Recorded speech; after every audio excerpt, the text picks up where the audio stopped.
Hey everyone, tonight we're starting with something darker than usual. Make yourself comfortable, dim the lights, and let me know in the comments where you're watching from and what time it is there. I love seeing our community from all over the world. Tonight's story isn't about begging for mercy, it's about a woman with 13 days left to live, who understood something most people facing death never grasp. You can lose the battle and still win the war. May 6th, 1536, Tower of London. A woman sits with ink-stained fingers and a quill, writing to her husband. Her husband, the man who broke England apart to marry her, the man who defied the Pope, created a new church and executed his best friend just to make her his wife. Also, the man who ordered her execution. Anne Boleyn has 13 days left to live. She knows it. Everyone knows it. The trials are scheduled. The executioner has already been summoned from France, an expert swordsman paid in advance. But Anne isn't writing to beg for her life. She's writing to Henry VIII, and every word is calculated. Every phrase serves multiple purposes, because what Henry doesn't know, what no one in 1536 understands, is that this letter isn't really for him. It's for us, 500 years later. Anne Boleyn is playing chess with history itself, and her opening move is brilliant. She barely mentions herself at all. Forget everything you think you know. Anne Boleyn wasn't some blonde seductress who bewitched a king. She was dark-haired, dark-eyed, and by Tudor standards, not even that beautiful. Contemporary descriptions called her pleasant-looking, which in 1530s England was basically saying, "She's fine, I guess." What Anne had was something far more dangerous than beauty. She was terrifyingly intelligent, fluent French, could read Latin, educated at the French court where she learned music, dance, poetry, and how to navigate the deadliest political landscape in Europe. She could debate theology with bishops and win. She played the lute, composed music, and discussed Protestant Reformation ideas at a time when women weren't supposed to have opinions about literally anything. In a world where most women couldn't read, Anne Boleyn could argue scripture with the clergy. That's what killed her, by the way. Not adultery, not treason, not even failing to produce a male heir. She was too smart, too outspoken, and too unwilling to shut up. But we're getting ahead of ourselves. Let's talk about how this woman with no royal blood, no massive fortune, and no conventional beauty managed to make a king tear apart an entire country just to marry her. Around 1526, Henry VIII notices Anne Boleyn at court. He's already married to Catherine of Aragon, a Spanish princess, the aunt of the Holy Roman Emperor. They've been married 17 years. Catherine has given him one surviving child, Mary, a daughter. Henry needs a son, not wants, needs. The Tudor dynasty is barely 40 years old, won through civil war. If Henry dies without a male heir, England descends into chaos again. Women can't rule. Everyone knows that. It would mean foreign invasion, civil war, the end of everything. So Henry looks for a younger wife. Anne Boleyn is in her mid-20s, sharp-tongued, educated, and critically, not interested in being his mistress. See, Henry had already slept with Anne's sister Mary. The whole court knew. Mary Boleyn had been Henry's mistress for years, until he got bored and discarded her like used clothing. Anne watched this and learned. When Henry came sniffing around, Anne said no. This was insane. You didn't refuse the king. But Anne understood Henry better than anyone. He loved the chase. Plenty of women threw themselves at him. What he'd never had was a woman who challenged him, debated with him, refused him, made him work for it. Anne became Henry's obsession. For 7 years they played this game. Henry pursued. Anne refused. Henry wrote desperate love letters. 17 survive, and they're pathetic. A king reduced to begging. Anne held firm. Marriage or nothing. And slowly, impossibly, Henry began to believe he could make it happen. To marry Anne, Henry needed his marriage to Catherine annulled. Not divorce. Annulment means the marriage never existed. Henry argued that marrying his dead brother's widow violated biblical law. so the marriage was never valid. One problem: the Pope had already approved that marriage back in 1509. Henry was asking the Pope to admit a previous Pope was wrong. The Pope refused. So Henry did something unprecedented. He broke with the Catholic Church entirely. Let that sink in. A king restructured his country's entire religious system, defied the most powerful institution in the world, risked excommunication and invasion, created the Church of England with himself as head, tore his kingdom apart for one woman. People died for this, monks executed, monasteries burned. Sir Thomas More, Henry's close friend, beheaded for refusing to acknowledge Henry as head of the church. All for Anne Boleyn. January 1533, they marry in secret. Anne is already pregnant. On September 7th, 1533, she gives birth at Greenwich Palace to a daughter, Elizabeth. Imagine being Anne in that moment. 7 years of waiting, 7 years of pressure, an entire country torn apart to make your marriage possible. Catholic Europe calling you a whore and a heretic, and you fail to deliver the one thing everyone expects. Henry is devastated. The celebrations planned for a prince quietly cancelled. Documents announcing the birth of a prince hastily edited. You can still see where someone added an S to turn prince into princess. But it's okay. They're young. There will be more children, except there aren't. Anne gets pregnant in 1534. Miscarriage. Pregnant again in 1535. Miscarriage. January 29th, 1536. The day Catherine of Aragon is buried, Anne miscarries again. A boy, about 15 weeks along. That miscarriage signs her death warrant. Henry tells his courtiers he'd been seduced by witchcraft and God is showing his displeasure. Translation: Henry wants out and he's already found his next wife, Jane Seymour. Quiet, submissive, pale, blonde. Everything Anne isn't. By early 1536, Anne has enemies everywhere. Thomas Cromwell, Henry's chief minister, had been Anne's ally.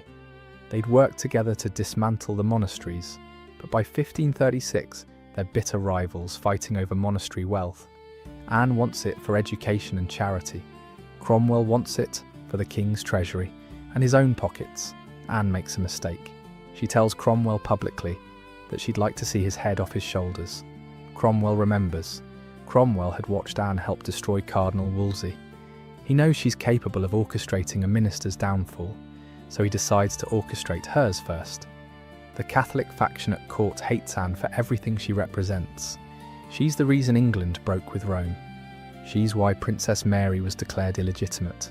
She's Protestant, educated, French-influenced, everything they despise. The Spanish ambassador sees Anne as an obstacle to diplomatic relations. With Anne gone, England and the Empire can reconcile, and Henry himself wants out. He's 44, running out of time for sons, convinced his marriage to Anne is cursed by God. He's fallen for Jane Seymour. Thomas Cromwell watches the king grow cold toward his wife.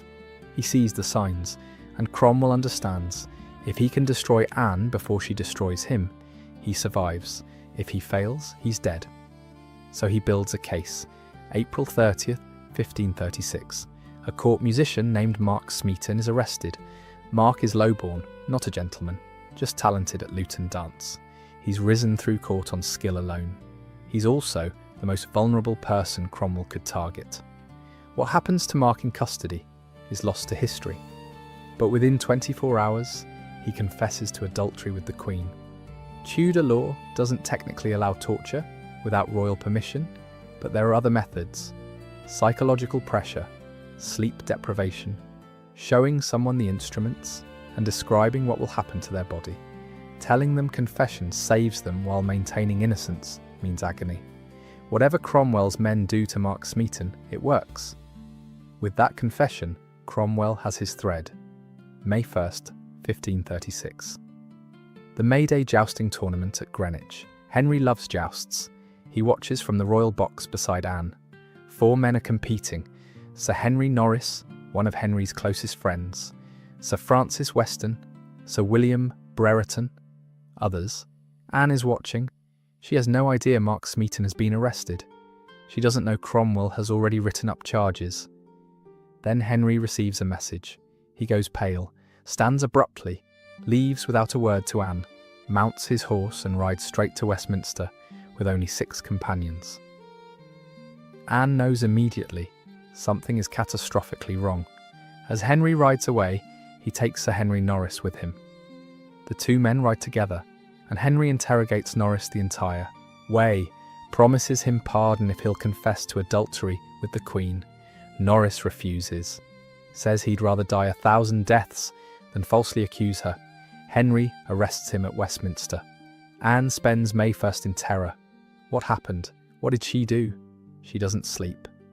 The next morning, May 2nd, 1536, Privy Council members arrive at Greenwich. Anne is under arrest for adultery, incest, and high treason. Her brother George is already in custody. They take her by barge to the Tower of London, the same route she'd taken 3 years earlier for her coronation, when the river was filled with decorated boats and musicians. This time, the river is empty. The Tower isn't her palace anymore. It's her prison. The Tower of London in 1536 is a fortress, a palace, a prison, and an execution ground, all in one. Anne is brought through the river entrance. William Kingston, Constable of the Tower, is waiting. Anne's first words, "Mr. Kingston, do I go into a dungeon?" "No, madam. You shall go into the lodging you lay in at your coronation." It's not kindness, it's strategy. Put the Queen in royal apartments, make her feel secure. Maybe she gets careless and says something incriminating. Kingston watches constantly and reports everything to Cromwell. Anne talks. A lot. She's hysterical at first, laughing and crying simultaneously, swinging between defiant innocence and confused questioning. She demands to know where her brother is. Where's her father? Why was she arrested? Kingston writes it all down. "The King's Council will be here, and then I shall know more. But I think much unkindness in the King to put such about me as I have never loved." Translation. Henry has placed hostile women as her attendants, ladies who hate her, who will report everything, who will twist her words.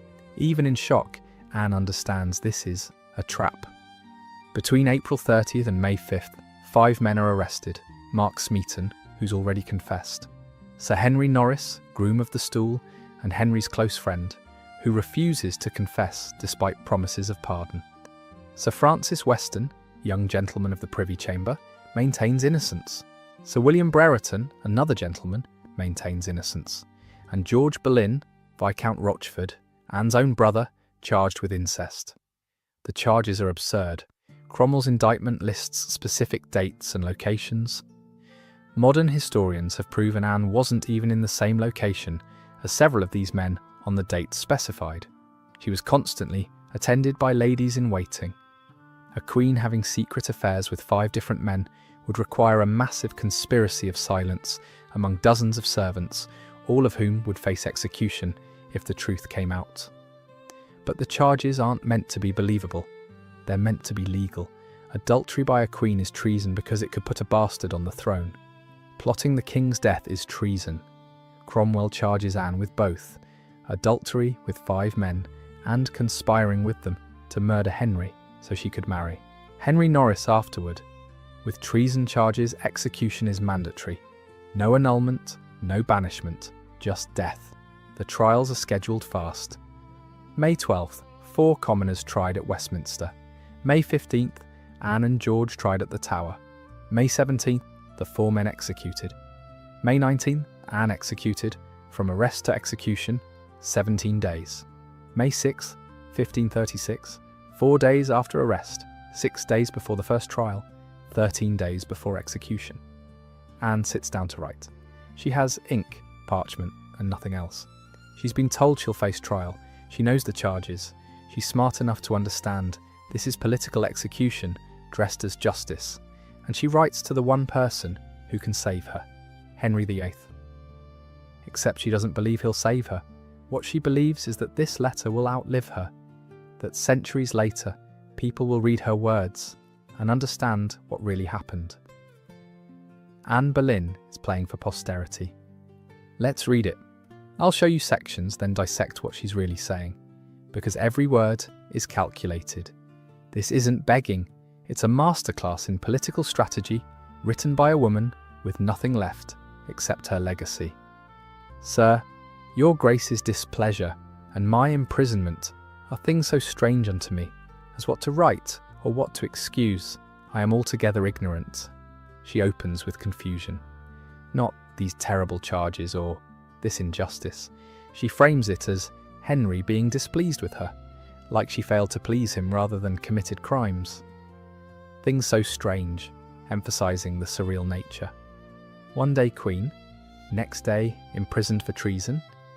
Whereas you send unto me, willing me to confess a truth, and so to obtain favour by such a one, whom you know to be my professed enemy.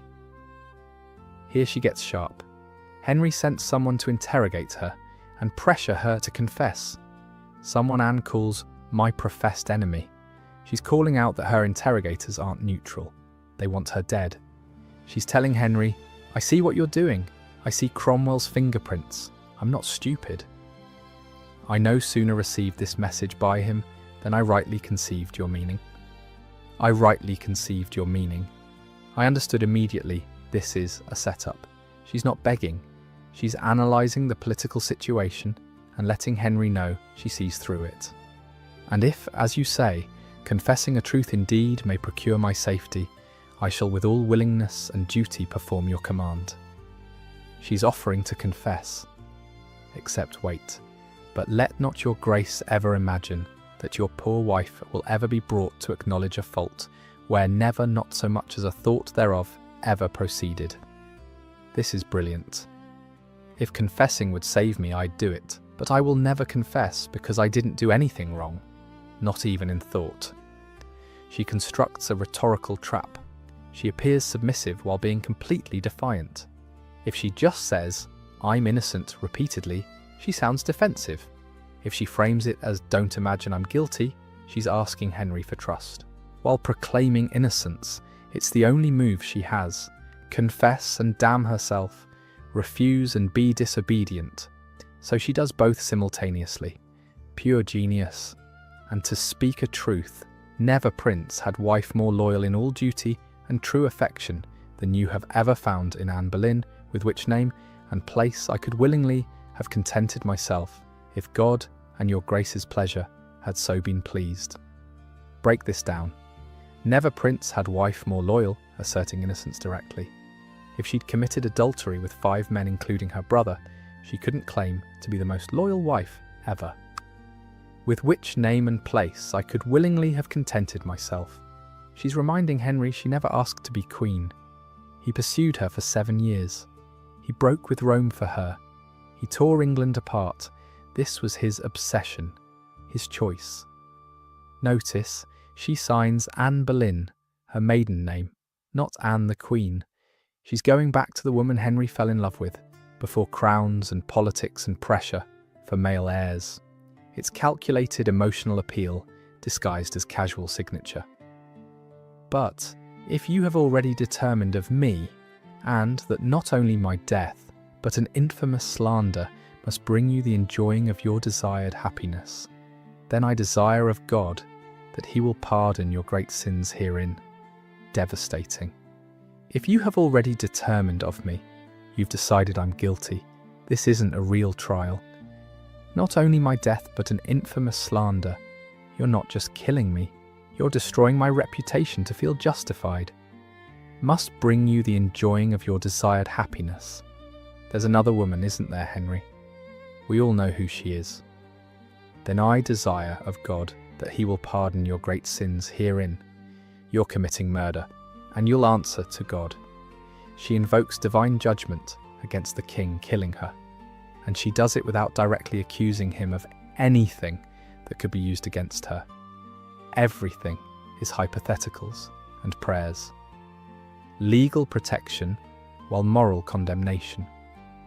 My last and only request shall be that myself may only bear the burden of your grace's displeasure, and that it may not touch the innocent souls of those poor gentlemen whom, as I understand, are likewise in strait imprisonment for my sake. She's not begging for her own life. She's begging for theirs. She calls them innocent souls, proclaiming their innocence, and by extension, hers. For my sake, they're imprisoned because of false accusations about her. This achieves multiple goals. It makes her look noble, more concerned with others than herself. It asserts everyone's innocence indirectly. It creates sympathy. And most importantly, it protects the families of these men, who might later support Elizabeth. Anne isn't thinking about herself. She's thinking about Elizabeth's future. These men have families with power and influence. If Anne can get them pardoned, their families remember she tried. They might protect Elizabeth. Try me, good king, but let me have a lawful trial, and let not my sworn enemies sit as my accusers and judges, yet let me receive an open trial, for my truth shall fear no open shame. Direct challenge. Give me a real trial, not this show trial with my enemies as judges. Public court where everyone can hear the evidence, because I'm innocent. She knows Henry won't do this. The charges are too flimsy. In a genuine trial with unbiased judges, she'd have a chance. But by demanding it, she exposes the sham. Historians 500 years later immediately understand. She wasn't given a fair trial. She asked for one and was denied. From my doleful prison in the Tower 6th May, your most loyal and ever faithful wife, Anne Boleyn. My doleful prison, emphasising unjust imprisonment. Your most loyal and ever faithful wife. If she'd committed adultery with 5 men, she wouldn't be most loyal and ever faithful. The signature itself declares innocence. Anne Boleyn, not Anne the Queen, just Anne Boleyn. Going back to basics, reminding Henry who she was before the crown, before the pressure, before everything went wrong. Anne barely mentions her daughter. One oblique reference.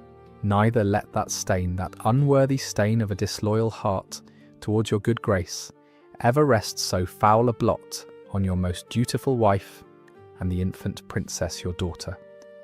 That's it. One phrase.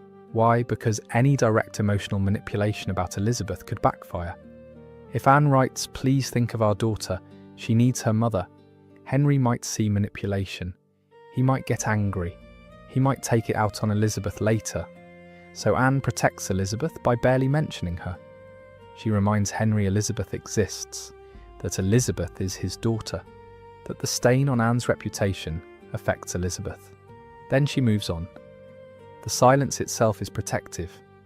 The less Anne says, the less ammunition Henry has. Every word Anne doesn't write is as calculated as every word she does. The letter Anne wrote on May 6, 1536, almost certainly never reached Henry. It was found in Thomas Cromwell's papers after Cromwell's execution in 1540. Either Cromwell intercepted it, knowing it might sway Henry emotionally, or Henry read it, felt nothing, and tossed it where Cromwell retrieved it. Or Henry read it, crumpled it, and tried to forget it existed. We'll never know. What we know, it didn't save Anne. May 12, 1536, 4 men tried at Westminster Hall. Norris, Weston, Brereton, Smeaton. Only Smeaton maintains his confession. The other 3 insist on innocence. All 4 convicted. Verdict predetermined. May 15, 1536, King's Hall in the Tower of London. 2,000 spectators packed the hall. Anne's trial is the highest profile in English history to that point. The jury includes her former boyfriend. Henry Percy, Earl of Northumberland, sits among the judges. He's the man Anne was in love with before Henry. Their relationship broken up years earlier because Percy was engaged to someone else, and Anne wasn't noble enough. Now Percy has to condemn the woman he once loved to death. He'll collapse when the verdict is read. He'll die of illness 8 months later. Some historians think he never recovered. The jury includes Henry's best friend. Charles Brandon, Duke of Suffolk, hates Anne. He's Catholic faction, loyal to Catherine of Aragon's memory. He's been waiting for this, and the trial is presided over by Anne's own uncle. Thomas Howard, Duke of Norfolk, is Anne's uncle.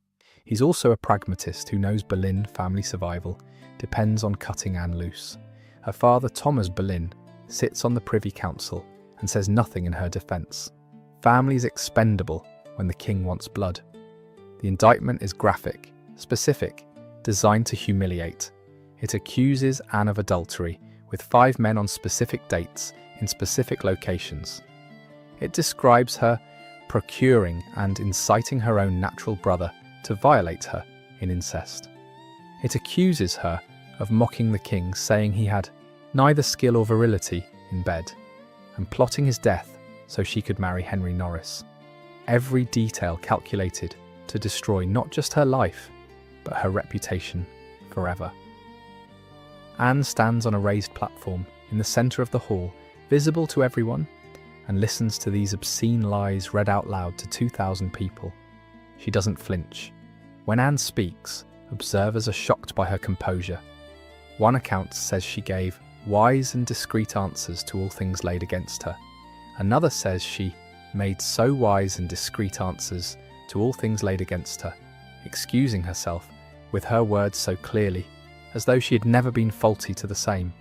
She systematically dismantles every charge, points out absurdity of dates and locations, explains impossibility of committing these acts while constantly attended by ladies in waiting, refutes the accusation she mocked the king's sexual performance, designed specifically to enrage Henry and make reconciliation impossible. None of it matters. The verdict was decided before the trial began.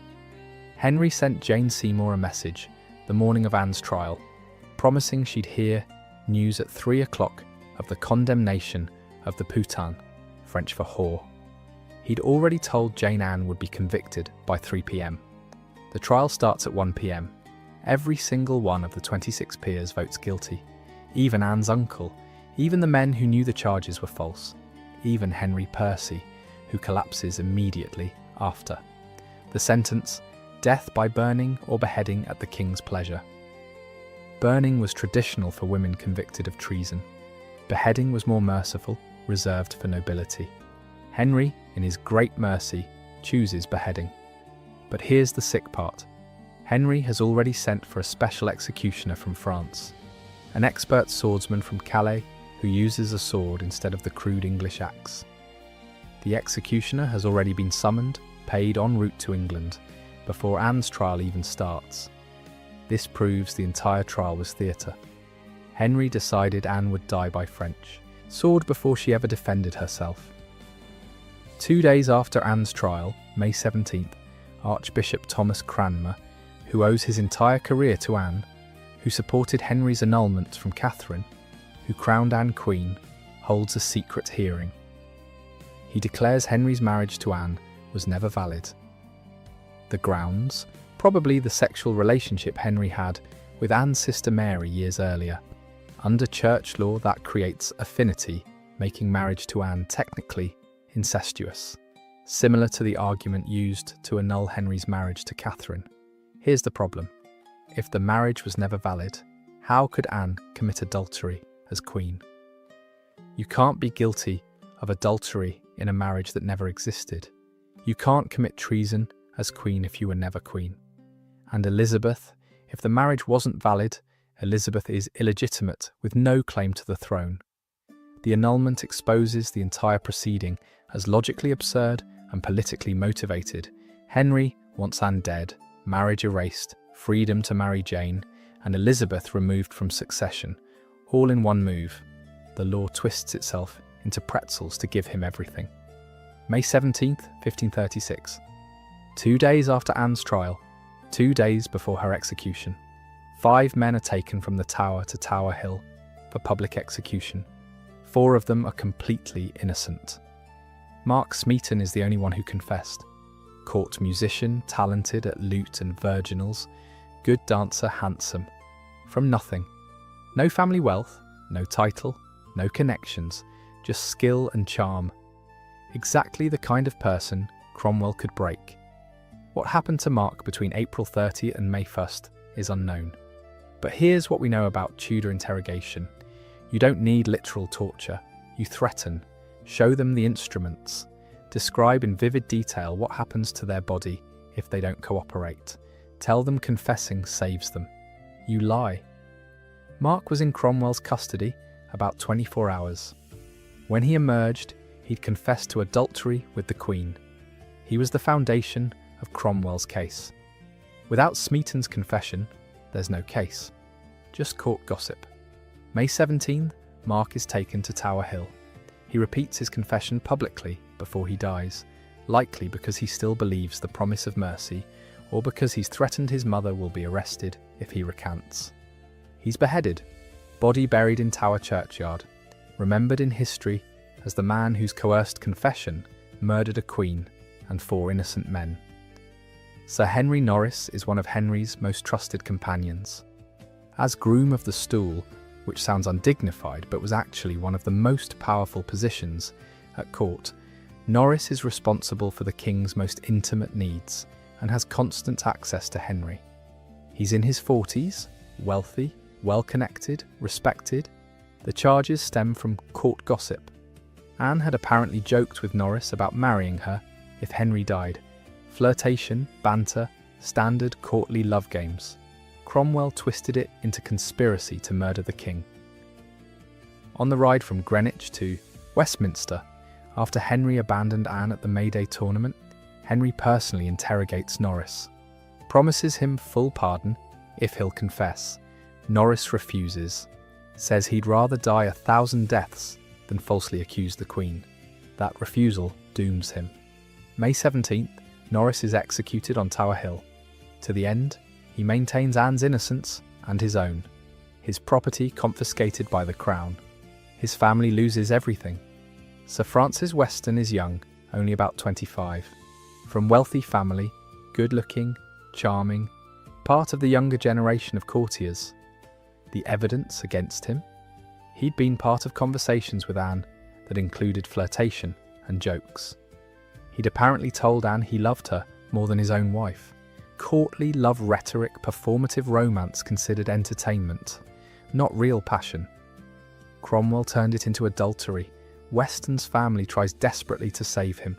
They offer money, lands, anything. Weston's father sends letter after letter begging for his son's life. Doesn't matter. The trials are too quick, verdicts predetermined. Weston executed May 17th, maintaining innocence, family financially ruined trying to save him. Sir William Brereton is from powerful Welsh family, gentleman of the Privy Chamber, wealthy, well-connected. The charges against him are vaguest of all. Essentially, he was around Anne at court, therefore he must have slept with her. That's it. That's the entire case. Modern historians think Brereton might have been targeted because of Welsh political rivalries. Cromwell had enemies among Brereton's family and allies. Taking down Brereton wasn't about Anne. It was removing a political rival while opportunity presented itself. Brereton maintains complete innocence, refuses to confess, even under threat of torture. Executed May 17th. George Boleyn, Viscount Rochford, is Anne's younger brother. About 32, married unhappily to Jane Parker, scholar, diplomat, one of Henry's favourite jousting companions. He's charged with incest, specifically committing incest with Anne on multiple occasions, including once at Whitehall Palace, where Anne put her tongue in his mouth. The charge is grotesque, designed to maximise horror and disgust. The evidence? His wife Jane Parker allegedly provided testimony suggesting improper closeness between Anne and George. She later denies saying anything incriminating. Too late. At George's trial, he's handed a piece of paper and told not to read it aloud. It contains the accusation that Anne told him Henry was impotent and not good in bed. George reads it aloud anyway. He knows it'll enrage Henry and doom any chance of pardon. But he also knows he's already dead, so he might as well force the accusation into public record to show how absurd the charges are. George gives the best defence of anyone at the trials, eloquent, passionate, systematic in dismantling every accusation. Observers are moved, doesn't matter. George convicted, sentenced to death. May 17th, George Boleyn taken to Tower Hill. His final words are dignified and careful. He admits to being a sinner in general as all people are, but maintains innocence of specific charges. He's being cautious, trying not to say anything that could be used against his family or Anne. He's beheaded. Anne watches from her window in the tower as the men are led to execution. She can hear the crowds. She knows what's happening. 4 innocent men and 1 coerced confessor die because Thomas Cromwell needed a scandal big enough to destroy a queen, and Henry VIII needed an exit strategy from a marriage that hadn't given him sons. May 18th, 1536. Anne has 1 day left. She spends it preparing for death, not just in prayer, though she prays constantly, but in strategic thinking. Because even now, even with less than 24 hours remaining, Anne Boleyn is playing political chess. Anne writes another letter, not to Henry this time.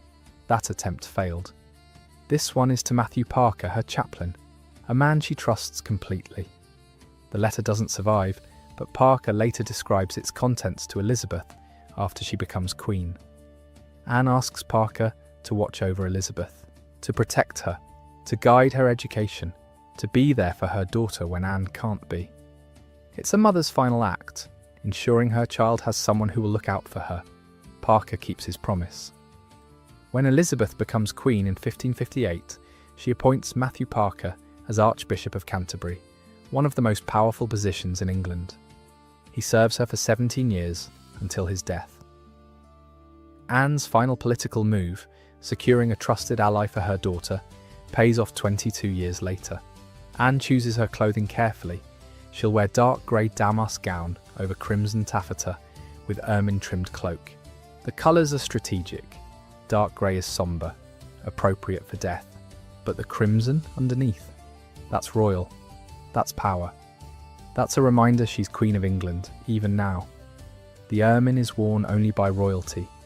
It's a statement. I am anointed and crowned, and you're executing me anyway. She has her hair cut shorter so it won't interfere with the sword.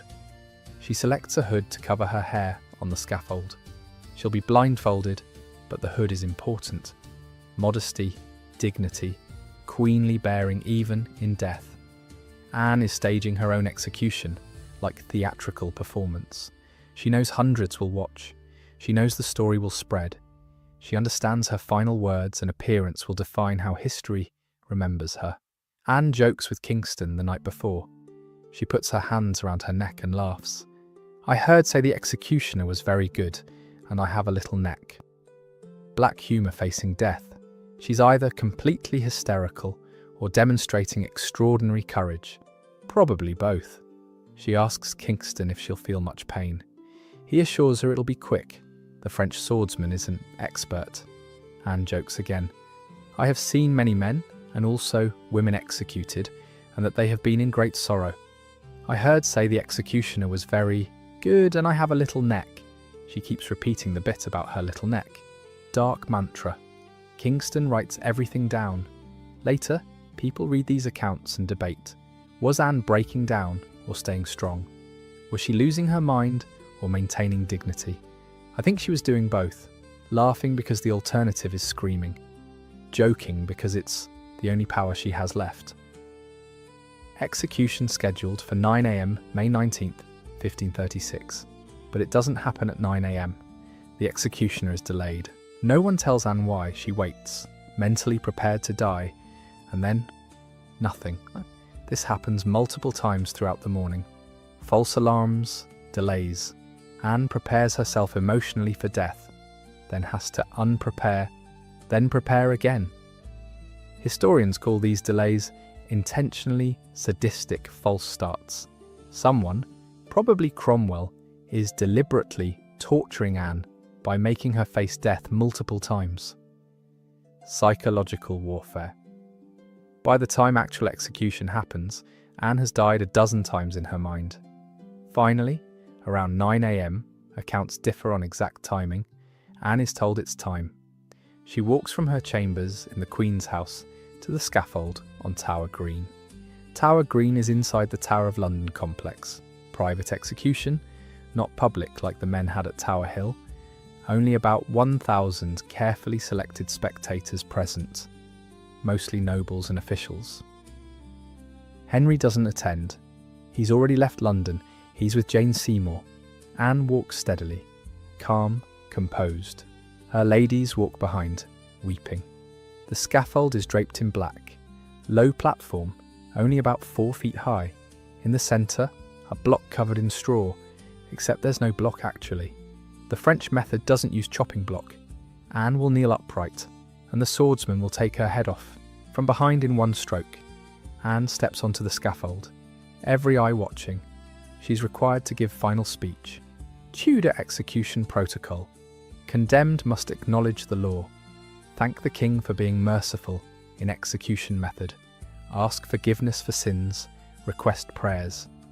Any deviation could bring consequences on your family. Anne knows this. She knows Elizabeth's future depends on saying the right things. So she does. She speaks calmly, clearly, with steady voice. Good Christian people, I am come hither to die, for according to the law, and by the law I am judged to die, and therefore I will speak nothing against it. According to the law, and by the law, she's following the formula, accepting sentence as legally valid, even though everyone present knows it's political murder. I am come hither to accuse no man, nor to speak anything of that, whereof I am accused and condemned to die, but I pray God save the king, and send him long to reign over you. For a gentler nor a more merciful prince was there never, and to me he was ever a good, a gentle, and sovereign lord. This is the part that haunts. A gentler nor a more merciful prince was there never, said about the man executing her based on fabricated charges. To me he was ever a good, a gentle, and sovereign lord, about the husband killing her to marry another woman. Is this sincere, ironic, protection for Elizabeth? Definitely the last one. Whatever else Anne is feeling, she's protecting her daughter with every word. Any criticism of Henry would mark Elizabeth as daughter of traitor who cursed the king on scaffold. So Anne praises him, calls him merciful, gentle, good. It must have tasted like poison. And if any person will meddle of my cause, I require them to judge the best. And thus I take my leave of the world, and of you all, and I heartily desire you all to pray for me. I require them to judge the best. As close as Anne comes to asserting innocence, she's asking people to judge her kindly, to think the best of her, to question the verdict. O Lord, have mercy on me. To God I commend my soul. Standard closing. Commending soul to God. Then Anne does something unexpected. She speaks in French. To Jesus Christ I commend my soul. Lord Jesus, receive my soul. French was the language of her youth. Language she spoke at French court. Language of her education and sophistication. She's dying as she lived, educated, cultured, unbroken. Anne removes her hood, removes her ermine cloak. Her ladies help. She's blindfolded with white cloth. She kneels upright in the straw, repeating, To Jesus Christ I commend my soul, over and over, hands clasped in prayer. The French executioner, Jean Rambaud, though his name is disputed, has hidden his sword under the straw. He's removed his shoes so he can move silently. This is brilliant psychology. Anne won't hear him approach. She won't tense up. She'll never know the exact moment. As Anne prays, the executioner shouts, Bring me the sword, looking away from her toward the crowd. Anne's head turns instinctively toward the sound. In that split second, the executioner raises the hidden sword and takes her head off in one clean stroke. Multiple eyewitness accounts say Anne's lips moved for several minutes after decapitation. Her eyes blinked. This is actually documented with other beheadings too. The brain doesn't die instantly when severed from the body. For a few seconds or minutes, consciousness may remain. The crowd is silent, stunned. Many can't process what just happened for several seconds. It was so fast, so clean, so surreal. Anne Boleyn, Queen of England, is dead. She's 35 years old. She's been queen for 3 years. She's been Henry's obsession for 10. And now she's gone. Here's how much thought Henry gave to Anne's final resting place. None. No coffin prepared, No ceremony planned, no burial arrangements made. Anne's ladies frantically search for something to put her body in. They find an old elm arrow chest, box used to store arrows, not even properly sized for a human body. They place Anne's body in the chest. They place her severed head at her feet because it doesn't fit properly otherwise. A crowned and anointed Queen of England is buried in an arrow chest because her husband couldn't be bothered to order a coffin. She's buried in unmarked grave in Chapel of St. Peter ad Vincula, St. Peter in chains, inside the tower. The chapel floor is already crowded with bodies from previous executions. Anne is squeezed in wherever there's space. No marker, no memorial, no acknowledgement a queen is buried there. Her brother George is buried nearby, also unmarked. Not until Victorian times is Anne's grave located and properly marked. In 1876, when the chapel is renovated, they find remains believed to be Anne's, small-framed woman with small head, buried in correct location. The bones are reinterred in chapel floor with marker. But in 1536, Anne disappears into unmarked grave and is meant to be forgotten. May 30th, 1536, 11 days after Anne's execution. Henry VIII marries Jane Seymour in private ceremony at York Place, soon to be renamed Whitehall Palace. 11 days. He didn't even wait 2 weeks. No pretense of mourning, no period of respect. He just moves on like Anne never existed. Jane Seymour wears white. She's quiet, demure, obedient. Her motto is bound to obey and serve, opposite of Anne's the most happy. Henry is delighted. She's everything Anne wasn't. Compliant, conservative, from family with history of producing sons. Her brother Edward Seymour would become one of Henry's most powerful advisors. Jane represents fresh start, no controversy, no Protestant radicalism, no sharp tongue or political opinions. Just nice, quiet, fertile young woman who'll give him the son he desperately needs. And amazingly, she does. October 12th, 1537, year and a half after marrying Henry, Jane Seymour gives birth to a son, Edward. Henry finally has his male heir. The problem? Jane dies 12 days later from puerperal fever, likely caused by retained placenta and infection. Henry is devastated. Of all his wives, Jane is the one he remembers most fondly.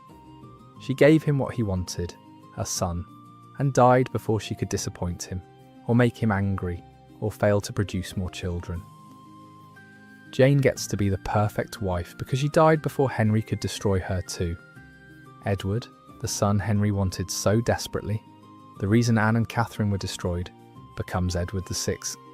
He's crowned at age 9 when Henry dies in 1547.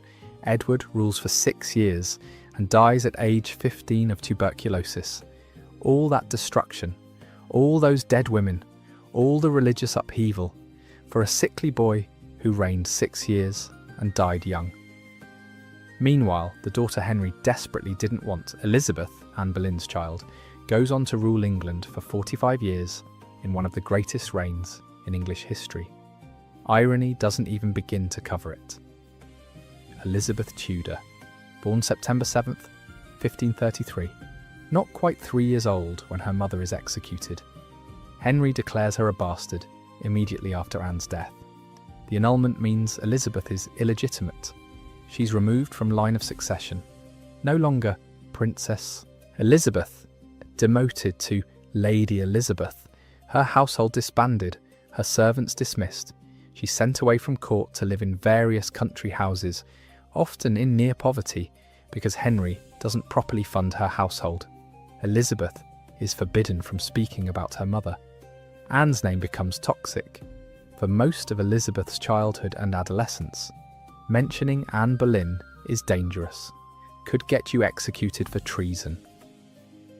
Elizabeth learns early to never speak of her mother, to pretend she doesn't remember, to act as if Anne never existed.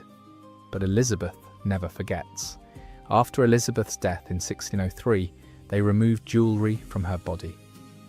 Among the items is locket ring Elizabeth wore from around 1575 until her death, nearly 30 years. The ring is designed so it can only be opened by breaking a hidden spring mechanism. When they finally open it centuries later, they find two enamel miniature portraits inside. One of Elizabeth herself, one of Anne Boleyn. Elizabeth wore her mother's portrait against her skin for 30 years, hidden in a ring no one else could open. That ring tells you everything about how Elizabeth felt. In public, she couldn't acknowledge Anne. In private, she carried Anne every day. There are other signs. Elizabeth keeps Anne's Book of Hours, her prayer book, with Anne's inscription, Le temps viendra, Jo Anne Boleyn. The time will come, I Anne Boleyn. A prophecy Elizabeth's reign fulfilled. She displays tapestries and objects connected to Anne in her private chambers, where court gossips can't reach. When Elizabeth appoints Matthew Parker as Archbishop of Canterbury in 1558, it's because Anne asked Parker to watch over Elizabeth in her final letter. And Elizabeth never marries. Historians debate why, but one reason is almost certainly what she witnessed about marriage to a king, meaning vulnerability, loss of autonomy, and potentially death.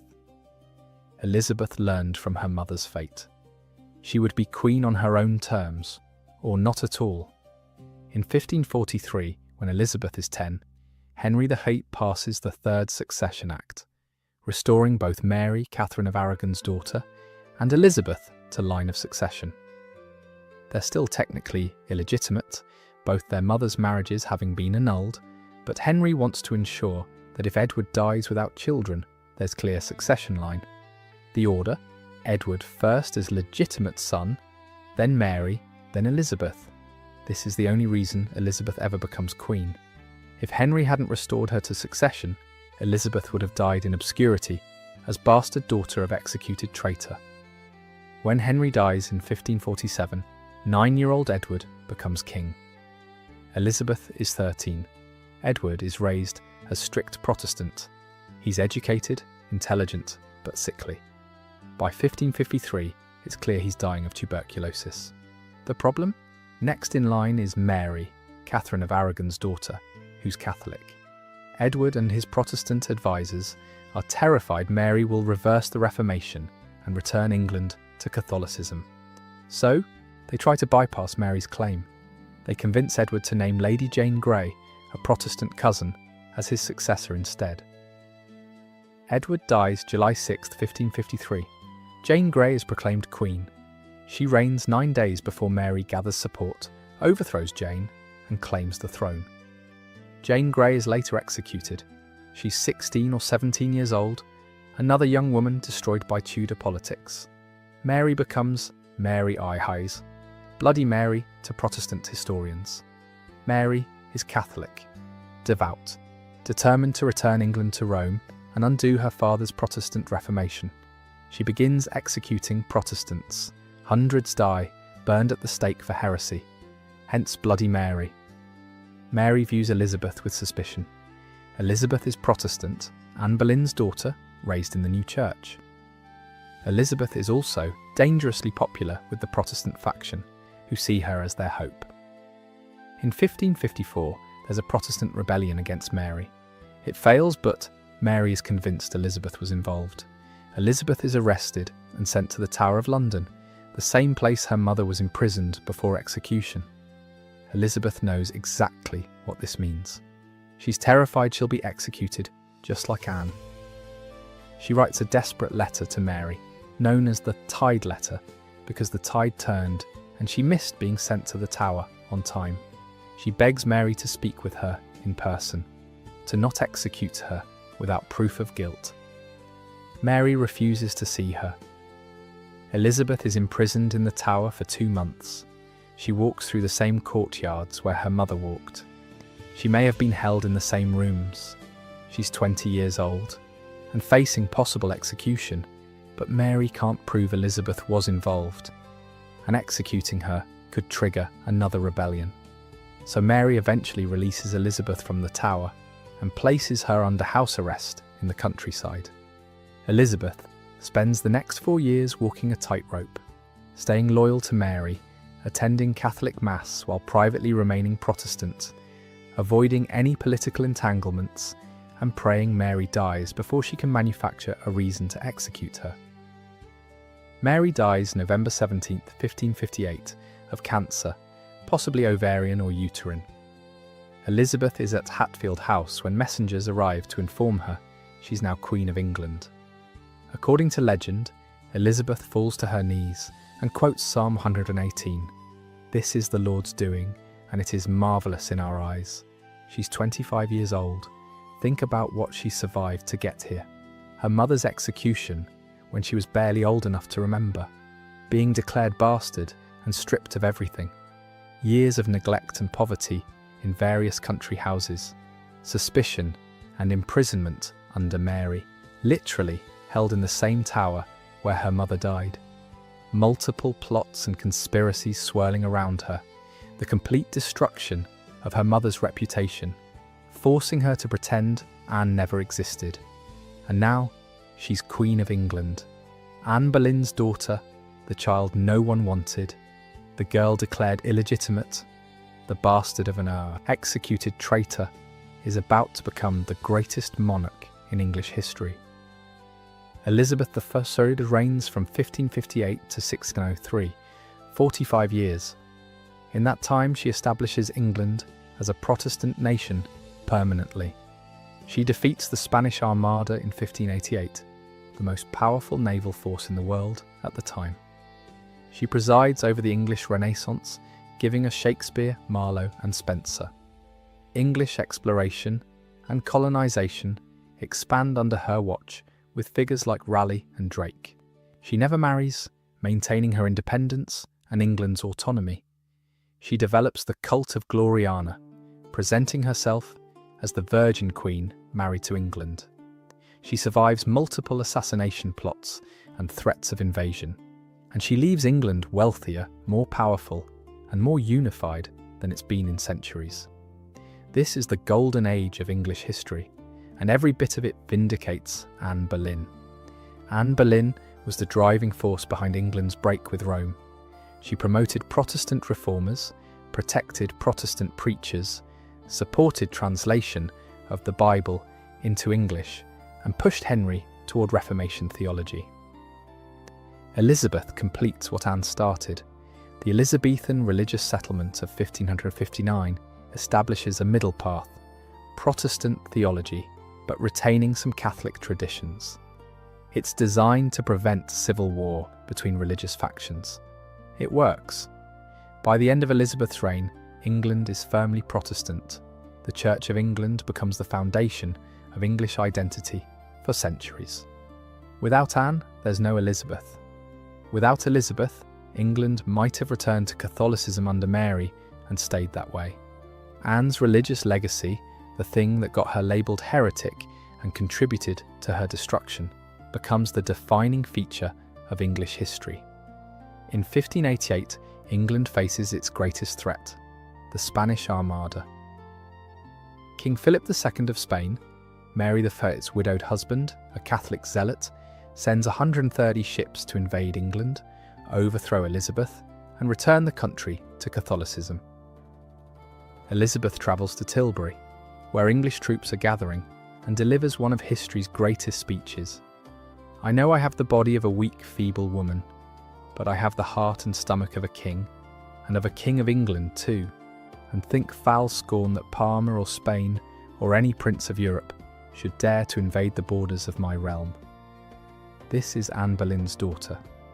Bold, defiant, refusing to be defined by the limitations society places on women. The Spanish Armada is defeated partly by English naval tactics, partly by storms Elizabeth calls the Protestant wind. Spain's power is broken. England emerges as a naval superpower. Elizabeth, the unwanted daughter, the bastard, the child of the executed traitor, just defeated the most powerful Catholic empire in the world. Elizabeth famously never marries. Politically, this is bizarre. Queens were expected to marry and produce heirs. Elizabeth's councillors beg her. Parliament petitions her. Foreign princes propose. She refuses everyone. Why? Historians debate, but one major factor: Elizabeth watched what happened to her mother. Anne Boleyn was queen and still ended up executed because she couldn't control her husband. She was subject to his whims, his desires, his political calculations. Elizabeth learns from this. Marriage means giving up control. If she marries a foreign prince, England becomes subject to that foreign power. If she marries an English noble, she triggers jealousy and faction fighting at court. The solution? Marry no one. Stay independent. Rule alone. Elizabeth develops the Virgin Queen persona, presenting herself as married to England, as a kind of secular Virgin Mary figure, devoted entirely to her country. Is this emotionally fulfilling? Probably not. Is it politically brilliant? Absolutely. Anne died because she was vulnerable as a wife. Elizabeth survives because she refuses to become one. We don't have records of Elizabeth speaking about Anne publicly. It was too dangerous for too long. But imagine what Elizabeth must have thought. My mother was executed when I was 2 years old for crimes she didn't commit. My father had her killed so he could marry another woman. I was declared a bastard, stripped of my title, forbidden from speaking her name. Everyone told me my mother was a whore, a traitor, a witch, and now I'm queen. Elizabeth's entire reign is a silent defence of Anne Boleyn.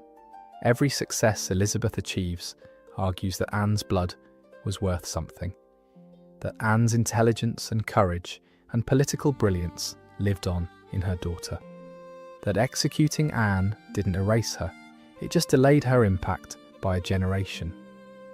Elizabeth can't publicly rehabilitate Anne. Too politically dangerous, would require admitting Henry was wrong. But she can prove Anne's legacy matters by being the greatest monarch England has ever seen. Anne Boleyn bet everything on her daughter's future. Elizabeth spends 45 years proving that bet was worth it. Let's talk about what happened to everyone who orchestrated Anne's murder, because karma is real, and Tudor England was particularly efficient at delivering it. Thomas Cromwell orchestrates Anne's downfall in April-May 1536. He gathers evidence, manufactures charges, stage manages trials, and watches Anne walk to scaffold. 4 years later, he walks to the same scaffold. By 1540, Cromwell has become too powerful for his own good. He's Henry's chief minister, controlling everything. He arranges Henry's marriage to Anne of Cleves, a German princess, for political alliance. Problem: Henry finds Anne of Cleves physically repulsive. He calls her a Flanders mare and refuses to consummate the marriage. Henry blames Cromwell for tricking him. Cromwell's enemies at court, the Catholic faction, who have hated him for years, see their opportunity. They accuse Cromwell of treason and heresy. Same playbook Cromwell used against Anne, now used against him. Cromwell is arrested June 10, 1540. No trial, just a bill of attainder pushed through Parliament. He's executed July 28, 1540 at Tower Hill. The executioner is inexperienced, possibly drunk, and it takes multiple strokes to sever Cromwell's head. It's an agonising death, nothing like the clean stroke Anne received. As Cromwell is waiting for execution, he allegedly tells the crowd, "I die in the Catholic faith," trying to refute the heresy charges even as he's dying. Some accounts from the period claim that in his final days, Henry VIII expressed regret for executing Cromwell and Anne, realising Cromwell had been useful and Anne had been innocent. But regret comes too late, both are dead. Henry VIII dies January 28, 1547, at age 55. By the end, he's grotesquely obese, estimated over 300 pounds, 54-inch waist. He can't walk. He has to be carried in a chair or moved with mechanical lifts. His leg ulcer from old jousting injury is infected and oozing pus constantly. He likely has type 2 diabetes, possibly syphilis. His breath reeks. He's in constant pain. He's married and divorced or executed 6 wives. Catherine of Aragon was first divorced and left to die in poverty. Then Anne Boleyn, executed. Jane Seymour came next and died after childbirth. Anne of Cleves survived by being smart enough to agree to an annulment. Catherine Howard followed and was executed for adultery, probably actually guilty this time. Finally, Catherine Parr, who survived Henry, but only barely. His paranoia is legendary by the end. He trusts no one. He executes friends, advisors, wives, cousins. The court is a nightmare of terror, where anyone could be arrested at any moment. French explorer André Thevet writes in 1575 that English gentlemen told him Henry expressed fine repentance on his deathbed for the injustice and crime committed against the said Queen Anne Boleyn, falsely vanquished and accused. Too late, Henry. 11 years too late. A memorial document at the British Library states, "The King acknowledges with great grief at his death the injuries he had done to the Lady Anne Boleyn and her daughter." If this is true, and we can't be certain, then Henry died knowing he murdered an innocent woman and destroyed his daughter's childhood for nothing. The son he wanted so desperately, Edward, reigns only 6 years and dies young. The daughter he didn't want, Elizabeth, becomes the greatest English monarch in history. Henry destroyed Anne for nothing. Absolutely nothing. Thomas Howard, Duke of Norfolk, Anne's uncle who presided over her trial, is one of history's great political survivors. He convicts his own niece to save himself. He stays in Henry's favour by being useful and keeping his head down. But in 1546, Norfolk's son, Henry Howard, Earl of Surrey, is arrested for treason. Surrey is executed January 1547. Norfolk is arrested too and condemned to death. He's scheduled to be executed January 28th, 1547. That's the day Henry VIII dies. Executions are postponed during transition of power. By the time anyone remembers Norfolk is sitting in the Tower under sentence of death, it's been months. Edward VI's Regency Council decides to just leave him there. Norfolk spends the entirety of Edward's reign, 1547-1553, imprisoned in the Tower. He's released when Mary I takes power in 1553 because he's Catholic, and Mary needs Catholic allies. Norfolk dies in 1554 of natural causes in his bed. The man who condemned Anne Boleyn escapes execution 3 times and dies old and wealthy. Sometimes karma doesn't work fast enough. Charles Brandon, Henry's best friend, the guy who vocally pushed for Anne's conviction, dies August 22nd, 1545. He's not executed or murdered. He dies of illness, possibly the sweating sickness that periodically devastated England. But here's the karmic twist. His sons die young too, both of them, within a year of his death. The Brandon line, Henry's closest friend's family, essentially ends. Henry Howard, Surrey, marries Brandon's daughter, but Surrey is executed for treason in 1547. Brandon's legacy crumbles, his wealth dispersed, his name fades. The woman he helped destroy, her daughter becomes the greatest queen in English history. Here's the unfair part. Jane Seymour's family does well.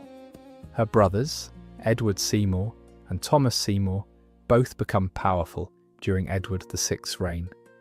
Edward Seymour becomes Lord Protector, essentially ruling England as regent for the young king, but even they don't escape Tudor destruction forever. Thomas Seymour is executed in 1549 for treason, after he tries to marry Elizabeth and overthrow his brother. Edward Seymour follows him to the block in 1552, also for treason. Everyone who gets close to Tudor power eventually burns. Let's come back to Anne's letter. The one written May 6, 1536, the one Henry probably never read. The one that didn't save her. Why does it matter? Because Anne Boleyn understood something that most people facing death don't. You can lose the battle and still win the war. When Anne sat down to write that letter, she knew several things. Henry had already decided to execute her. The trials were predetermined. She couldn't save herself, but she could shape her legacy. The letter isn't really begging for mercy. Look at it again. She barely asks for her life. What she asks for instead is a fair trial, knowing she won't get one, but creating a historical record of demanding it. She begs mercy for the falsely accused men, demonstrating moral authority and queenly compassion. She asserts recognition of her innocence repeatedly for future readers, and she fights to protect her reputation so Elizabeth won't grow up as the daughter of a proven traitor. The letter is a time capsule. Anne is writing for 1540 when it's found, for 1558 when Elizabeth becomes queen, for 1600s historians. For us, in 2025, she's creating documentation of her innocence that will outlive the propaganda of 1536. Anne makes 3 brilliant moves in this letter, and they're all interwoven so cleverly you might miss them. She never directly attacks Henry. She criticises Your Grace's enemies and suggests Henry is being manipulated, but she never says, "You are a tyrant murdering an innocent woman." Why? Because that would endanger Elizabeth. If Anne curses Henry publicly, Elizabeth becomes the daughter of a woman who cursed the king on her way to execution. That marks Elizabeth as disloyal, dangerous, someone who can't be trusted. So Anne protects Elizabeth by protecting Henry's reputation. Even while knowing he's killing her, Anne writes carefully to ensure nothing she says can be used against her daughter later. Then there's how she asserts innocence without seeming aggressive. Let not your grace ever imagine that your poor wife will ever be brought to acknowledge a fault, where never not so much as a thought thereof ever proceeded. She's saying, I'm innocent, but framing it as begging Henry not to imagine otherwise. It's assertion disguised as entreaty. This is rhetorically brilliant. If she just says, I'm innocent repeatedly, she sounds defensive. If she frames it as, don't imagine I'm guilty, she's asking Henry for something, his trust, while proclaiming innocence. And finally, she creates multiple narratives for different audiences, all in the same letter. For Henry, if he reads it, there's emotional appeal, reminder of their love, subtle guilt tripping. For Cromwell and the council, there's demonstration that she knows this is orchestrated. For posterity, there's clear documentation of demanding fair trial and asserting innocence. For Elizabeth's future, there's protection through careful word choices. One letter, 4 different strategic purposes. This is why Anne Boleyn was so dangerous to men like Cromwell. She thought 3 moves ahead. She understood rhetoric, politics, emotion, and legacy simultaneously. The letter didn't save Anne's life, but it achieved its real purpose. It ensured Anne Boleyn would not be forgotten as guilty.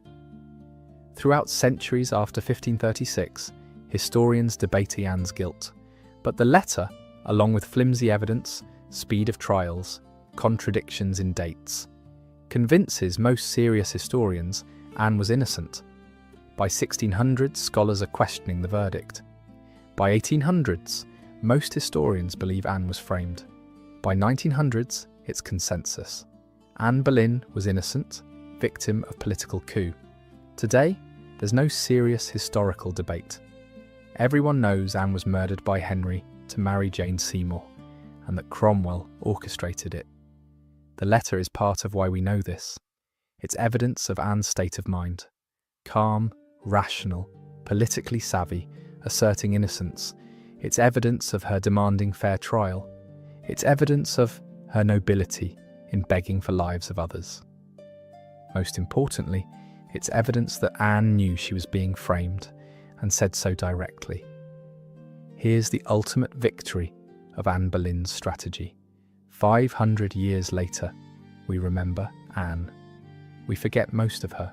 Enemies. Ask random people who Thomas Cromwell was, most won't know. Ask who Charles Brandon was, blank stares. Ask who Jane Seymour was. One of Henry's wives? Ask who Anne Boleyn was. Everyone knows. She's been portrayed in dozens of films, TV shows, novels, plays.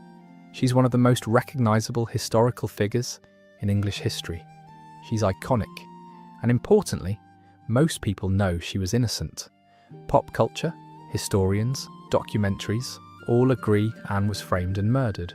She's portrayed sympathetically, as intelligent, brave, victim of misogynistic Tudor politics. Anne Boleyn won the long game. She died at 35, executed on false charges, buried in arrow chest in unmarked grave. But her daughter became queen. Her religious reforms reshaped England. Her intelligence and courage inspired centuries of women who saw in Anne someone who refused to be silenced, even facing death. And that letter, written in prison cell, with 13 days left to live, probably never read by its intended recipient, became part of her vindication. Sometimes, losing the battle is how you win the war. So what do we take from Anne Boleyn's story? From that letter written in darkness, from a life destroyed for politics, from a legacy that outlasted her executioners? Anne Boleyn was executed partly because she was too smart. She could debate theology with bishops. She spoke multiple languages. She read banned books. She had political opinions.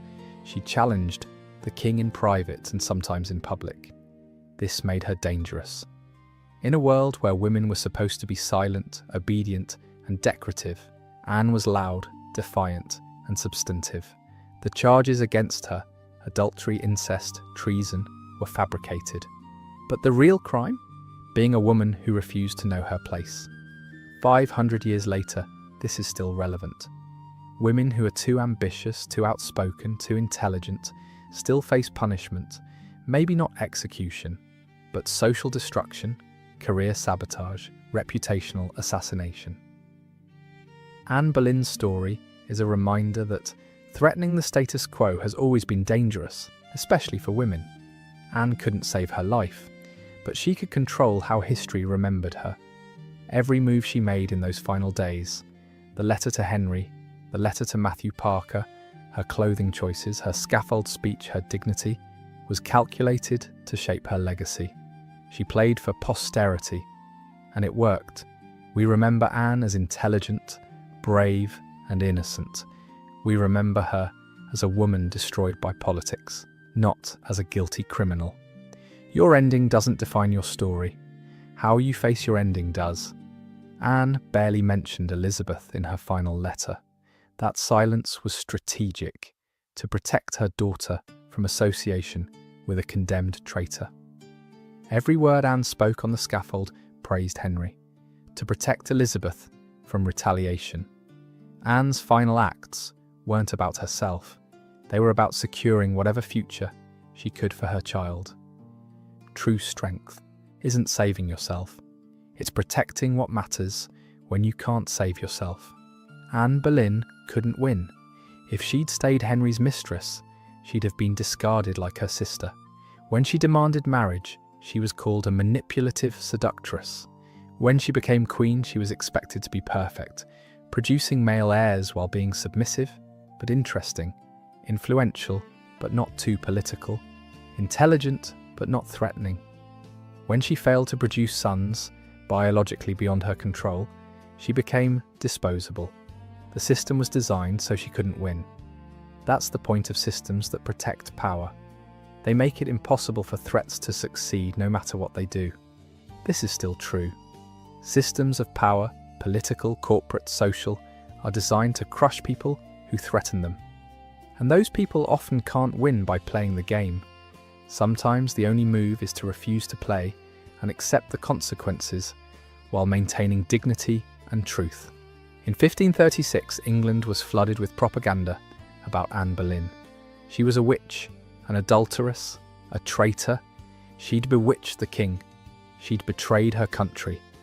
Everyone believed it, had to believe it. Questioning it was treason. But slowly, over centuries, the truth emerged. Historians examined evidence. They found contradictions, impossibilities, signs of fabrication. Today, we know Anne was innocent. Lies can dominate in the moment, but truth persists if anyone bothers to look. Anne couldn't make 1536 England believe her, but she could leave enough evidence that 1700, 1900, 2025 would believe her. Play the long game. Truth is patient. Anne Boleyn's letter to Henry VIII wasn't about Henry. It was about us, future readers, people who would look back and wonder, what really happened? Was she guilty? How did she face death? The letter answers, I was innocent. I faced death with courage. I protected others even knowing I couldn't save myself. I refused to confess to crimes I didn't commit. And I played for posterity, not the present.